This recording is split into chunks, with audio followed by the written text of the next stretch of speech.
ইসলামী আন্দোলন বাংলাদেশ চরমোনাই যেটি তাদের যে আঞ্চলিক যেটি ইজতেমা আসলে এটি আঞ্চলিক হলেও এটির কিন্তু ব্যাপ্তি ছড়িয়ে পড়েছে দেশের বিভিন্ন প্রান্ত থেকে। দক্ষিণবঙ্গ, উত্তরবঙ্গ থেকে শুরু করে বৃহত্তর রংপুর বিভাগের এটি ৮টি জেলাসহ কয়েক লক্ষ মানুষের সমাগম হয়েছে কুড়িগ্রামের ধল্লাপাড়ের পূর্ব দিকে যে সৈয়দ ফজলুল করিম মাদ্রাসা মাঠ যেটি রয়েছে, এটি এবারে ১৬তম ইজতেমা চলছে।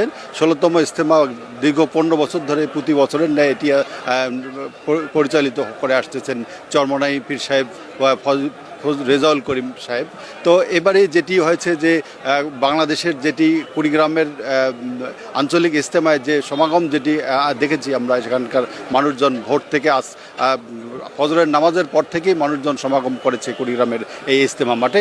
এটি টানা ৩ দিন চলবে। এটি আগামী রোববার ফজর নামাজ পর এটি আখেরি মোনাজাতের মধ্য দিয়ে ১৬তম ইজতেমার সমাপ্তি ঘটবে। তো আমরা দেখেছি এখানে মানুষজন দূর দূরান্তের যারা রয়েছে তারা গত 2 দিন আগ থেকে অনেকেই এসে তাদের তাঁবু টাঙিয়ে তারা ইজতেমা ময়দানে তারা জমায়েত হয়েছে। তারা তাদের যে তাঁবুর নিচে যারা সেখানেই তাদের স্থানীয়ভাবেই তারা রান্না সহ বিভিন্ন কার্যক্রম তারা চালাচ্ছিল। তো এখানকার মানুষজনের সঙ্গে আমরা কথা হয়েছে, তারা জানাচ্ছিলেন যে তারা আসলে ইসলামের শান্তি, ইসলামের বার্তা যেটি তারা গ্রহণ করে তারা ফিরে যাবেন তাদের বাড়িতে, ফিরে যাবেন তাদের পরিবারে। তারা গিয়ে সেখানে তাদের বার্তা ছড়াই দিবেন, ইসলামের শিক্ষা, ইসলাম যে শান্তির ধর্ম সেটি সে ছড়াই দিবেন।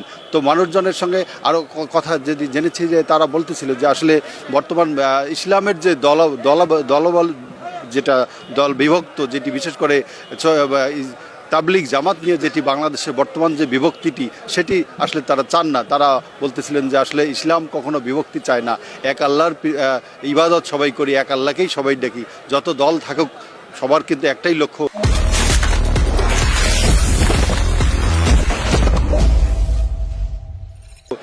আল্লাহ তাআলার কাছে ফেরত যাওয়া, আল্লাহ তাআলার কাছে তাদের শান্তি চাওয়া, আল্লাহ তাআলার কাছে তাদের পানাহা চাওয়া। এরকম যে চাওয়াগুলো আসলে সবার একই কথা যে আসলে ইসলাম যে শান্তি, ইসলাম যে মানুষকে সঠিক পথ প্রদর্শন করতে পারে, এই শিক্ষাই আজকের এই তাবলিগ জামাতের আয়োজক থেকে শুরু করে যারা অংশগ্রহণকারী সকল মুসল্লিদের আসলে তাদের একটাই চাওয়া। তারা আজ শুক্রবার জুম্মার নামাজের মধ্যে তাদের সেই চাওয়াটা তারা চেয়েছে। তারা চাচ্ছিল যে আসলে এই শান্তিপূর্ণভাবে যেন গোটা দেশেই যেন ইসলামের আয়োজন থাকতে পারে, শান্তিপূর্ণভাবে যেন গোটা বিশ্ব যেন ইসলামের শান্তি ছড়ায় দিতে পারে, ইসলামের অনুসারী যারা রয়েছে সারা বিশ্বের সমস্ত মুসলমানরা যেন সুখে শান্তিতে তারা থাকতে পারে, তারা যেন বিভিন্ন ধরনের নাজাত থেকে যেন রক্ষা পেতে পারে, এরকমভাবেই তারা মোনাজাত করে আল্লাহর কাছে দরবারে শুকরিয়া আদায় করেছিল। মুসলিম জামাত তো বিভক্ত থাকার কথা না।